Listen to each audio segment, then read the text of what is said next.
Did you know that communication is actually one of the most important things in science?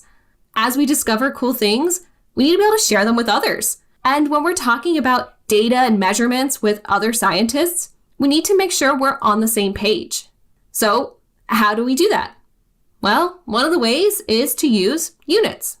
We use units whenever we talk about things like position, where an object's located, how long it is, its mass, how much matter it's made up of, or its motion, how is that object moving?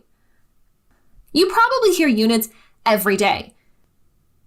For example, you've grown, let's say, 1.5 inches in the past year. Or that tree over there is 25 feet tall.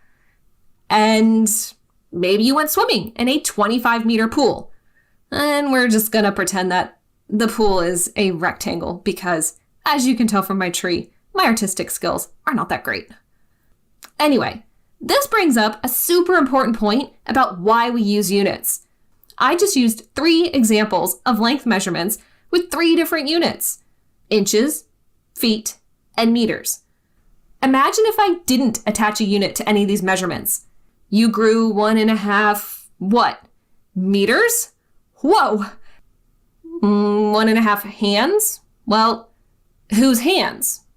Your hands? Or my hands? Oof. Well, pretend those are hands. Units let us know how much of a quantity there is. So a meter is always used to measure length, and we know exactly how long a meter is. That way, when we say something is 2 meters long, no one has to guess at how big that is. Any measurement or data point always needs to have a unit, or else it's just a meaningless number. To avoid any confusion, in science we use what are called SI units. SI units are the International System. Could there be any more letters in this word? System, used by scientists all over the world. We'll use meters to describe position or length, kilograms for mass, and if we're talking about the motion of something, meters per second. And while this is the agreed upon scientific unit system, you should be aware that other systems do exist, which means things can very easily get very confusing if you forget your units. And you might be thinking, oh, come on, who mixes up units? Well, it happens more often than you think. Even rocket scientists have done it.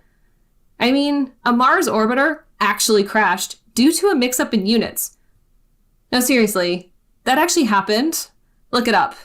And remember to use your units.